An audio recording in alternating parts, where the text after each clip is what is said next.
আজকে আমি টিভি নিউজে বা একটি ইউটিউব চ্যানেলের মাধ্যমে একটি বিষয় জানতে পারি। সেটা হচ্ছে কি, কোনো একটা পিঠার দোকানদার যিনি বিকেলবেলা, এখন শীতকালীন সময়ে পিঠা বিক্রি করে এবং এই পিঠা বিক্রি করে করে যেই আয় করে সেটা দিয়ে তার জীবিকা নির্বাহ করে। বর্তমান সময়ে আপনারা যারা শহরে বসবাস করেন বা গ্রামে বসবাস করেন, দেখবেন যে বিভিন্ন বাজার বা রাস্তার পাশে পিঠা বিক্রির উৎসব অনেক বেশি পরিমাণে চলে, বা পিঠা বিক্রির বিষয়টা অনেকটাই বেশি দেখা যায়।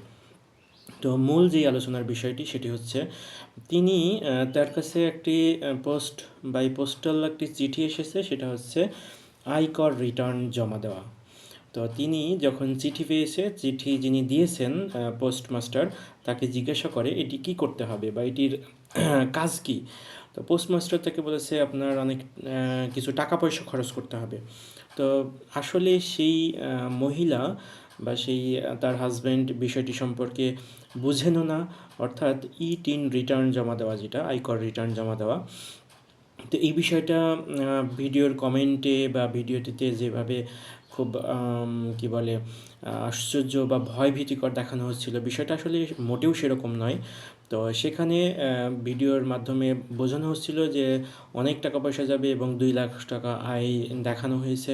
তো আমি মূল বিষয়ে যেটাতে যাই, প্রথমেই আসি এটার কারণ, পরবর্তীতে আমি এটার সমাধান এবং কেন হয়েছে সেই কী করতে হবে সেই বিষয়টি বলার চেষ্টা করব। তো প্রথমত আসলে কেন তার নামে ই-টিন খোলা হয়েছে এই বিষয়টি নিয়ে আলোচনা করি। আপনারা হয়তো জেনে থাকবেন, বিকাশ প্রতারক চক্ররা বেশিরভাগ ক্ষেত্রেই মেয়েদের নাম ব্যবহার করে। এমন মেয়েদের নাম ব্যবহার করে যারা প্রত্যন্ত অঞ্চলে বসবাস করে বা যারা অনেক বয়স্ক, যারা দেখা যাচ্ছে যে সামান্য কিছু টাকা দিলেই তার ফিঙ্গারপ্রিন্ট দিয়ে দিতে পারে, এরকম ধরনের বিকাশ অ্যাকাউন্টগুলোর মাধ্যমে তারা প্রতারণা করে। এবং তাদের ইনভেস্টিগেশন বা তাদের ধরতে গেলে দেখা যায় তারা আদৌ জানে না যে কে এই কাজটি করেছে। অনেক সময় প্রতারক চক্র যেই সিম ব্যবহার করে প্রতারণা করে, সেই সিমটাও এরকম ধরনের গ্রামীণ মেয়েদের নামে করা বা বয়স্ক মেয়েদের নামে করা। তাদেরকে হয়তো বা 100 বা 500 টাকার বিনিময়ে এই কাজগুলো ফিঙ্গারপ্রিন্ট দিয়ে নিয়েছে। তো এরকমভাবেই কোনো ফটোকপির দোকান হতে পারে বা তার কোনো আত্মীয় স্বজন হতে পারে, যেই মাধ্যমে হয়তো বা তার এনআইডি কার্ডের ছবিটা নিয়েছে, এবং এনআইডি কার্ডের মাধ্যমেই সেই ই-টিন খোলা হয়েছে। এটি একটা সময়, আজ থেকে 2-1 বছর আগে বা বর্তমান সময়ে যারা ইউটিউব বা ফেসবুকে কাজ করে তাদের জন্য একটা, বিশেষ করে ইউটিউবে যদি রিটার্ন বা আয়করের সাবমিটের একটা কাগজ বা টিন নাম্বার টিন নাম্বার জমা দিলে এটির আয় অনেকটা কমে আসে, সেই বিষয়টির বা আয়টা বাড়ে এবং খরচের ইয়েটা কমে যায়। যেমন ইউটিউবে 15% ভ্যাট অন্য দেশের দিতে হয়। সেই ক্ষেত্রে আপনি যদি এই টিন জমা দেন, অনেক সময় ই-টিনের কারণে আপনার যে ফেসবুক অ্যাড রান করেন সেই ক্ষেত্রে 15% ভ্যাট দেওয়া লাগে না। সেই বিভিন্ন ধরনের কারণে রিটার্ন বা ই-টিন খোলা হয়ে থাকে। তো ওই মহিলা বা আইডি কার্ডের মালিক তিনিও জানে না কীভাবে তার ই-টিন খোলা হয়েছে। তো খোলার পরে তিনি যেহেতু জানে না, তার মোবাইল নাম্বার সেভাবে ব্যবহার করা হয়নি বা অনেক সময় ব্যবহার করা হয়ে থাকলেও সে বিষয়ে সে অবগত নয়, বা মেসেজগুলো সাধারণত মোবাইল কোম্পানির মেসেজ হিসেবেই তিনি ট্রিট করে থাকেন বা দেখে থাকেন। তো এই ধরনেরভাবে আসলে প্রতারিত হয়ে থাকেন।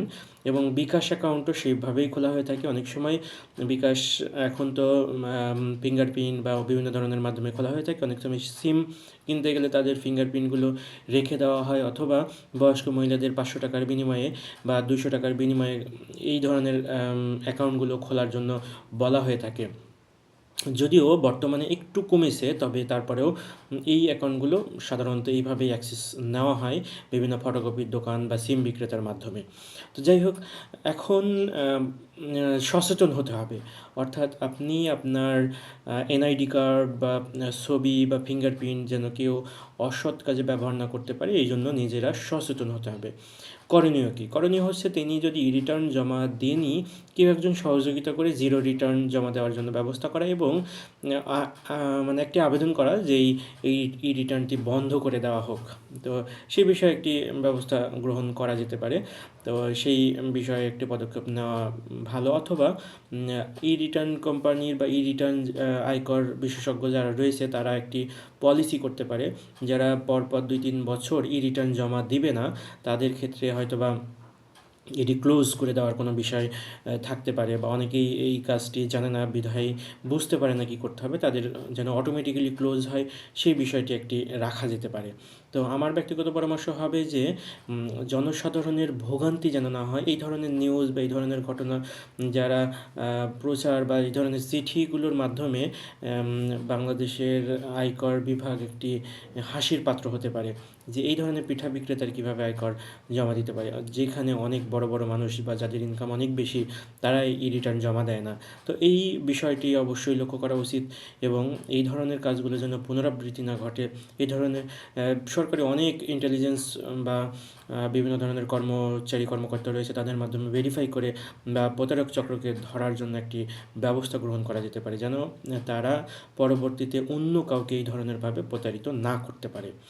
আমার মনে হয় আমাদের সচেতনতা এবং একে অপরের সহযোগিতার মনোভাবই এই ধরনের ঘটনাগুলো থেকে আমাদেরকে বাঁচাতে পারে বা সহযোগিতা করতে পারে। ধন্যবাদ সবাইকে।